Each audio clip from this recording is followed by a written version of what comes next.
എല്ലാവർക്കും നമസ്കാരം.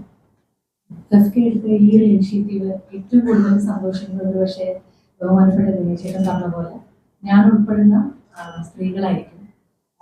ഭാഗ്യജി പറഞ്ഞ പോലെ സ്ത്രീകൾ ഏറ്റവും കൂടുതൽ ബുദ്ധിമുട്ടുന്ന ഒരു മേഖലയാണ്. എല്ലാ മേഖലകളിലും ബുദ്ധിമുട്ടുന്നുണ്ടെങ്കിലും ഞങ്ങളുടെ വർക്കിംഗ് ടൈം സിനിമയെ അപേക്ഷിച്ച് വളരെ കൂടുതലാണ്. ചില സമയത്ത് പ്രതീക്ഷിച്ചതുപോലെ ഷൂട്ട് 9 മണിക്കോ 10 മണിക്കോ പോലും തീർക്കാൻ പറ്റില്ല. വെളുപ്പിനെ 2 മണി വരെയൊക്കെ വർക്ക് ചെയ്യുന്ന സമയങ്ങളുണ്ട്.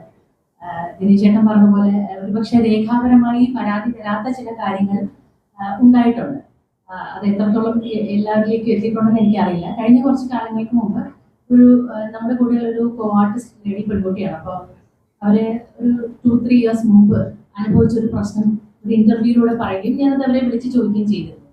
അപ്പോൾ അവർ പറഞ്ഞിരുന്നൊരു കാര്യം, ഡ്രൈവറോട് കൺട്രോളർ പറഞ്ഞിരുന്നു അവരുടെ വീടിന്റെ മുറ്റത്തേക്ക് ഈ കുട്ടിയെ സുരക്ഷിതമായിട്ട് എത്തിക്കാൻ.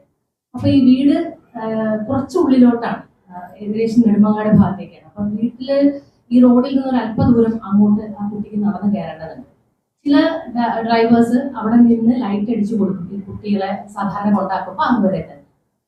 ഒരു ഡ്രൈവർ വളരെ മോശമായിട്ട് ഈ കുട്ടിയെ സ്ഥിരം ഇറക്കുന്നതിൽ നിന്ന് കുറച്ച് ദൂരത്ത് ഇറക്കുകയും, രാത്രിയാണ്, അർദ്ധരാത്രി 12 മണിയായി ആലോചിക്കണം, നല്ല ഇരുട്ടുള്ള പ്രദേശമാണ്.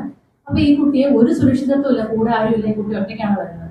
ആ ഡ്രൈവർ ആ കൃത്യം ഇറക്കേണ്ട സ്ഥലത്ത് പോലും ഇറക്കിയില്ല എന്ന് മാത്രമല്ല, ഇതിന് കുട്ടി പോയി വീടെത്തുന്നതിന് മുൻപ് തന്നെ ഈ വണ്ടി എടുത്തുകൊണ്ട് പോവുകയും ചെയ്തു. ഒരുപാട് ദൂരത്ത് ഇറക്കുകയും വണ്ടി എടുത്തുകൊണ്ട് പോവുകയും ചെയ്തു. ഇവിടെ നിന്ന് ഈ കുട്ടി ഓടിയാണ് വീട്ടിലേക്ക് എത്തുന്നത്.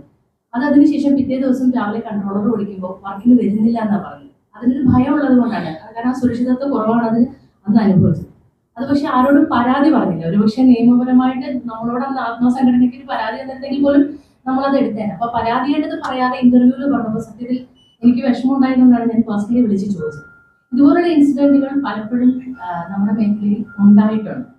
അപ്പൊ ഇത് ചിലപ്പോഴൊക്കെ പരാതി പറയുമ്പോൾ പരാതിപ്പെടുന്ന ആള് വലിയ കുറ്റക്കാരായി മാറുമോ, അല്ലെ അവർക്ക് വർക്ക് നഷ്ടപ്പെടുമോ, മറ്റുള്ളവർ അവരെ മോശമായി കാണുന്നൊക്കെ ഒരു ഭയം ഉള്ളത് കൊണ്ടാണ് പലപ്പോഴും പറയാത്തത്.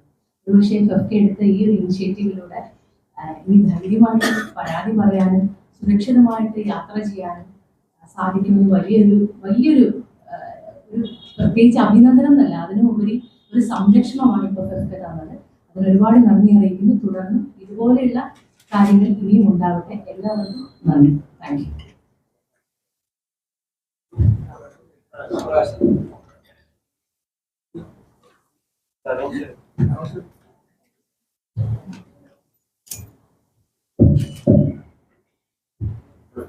NDTV initiative.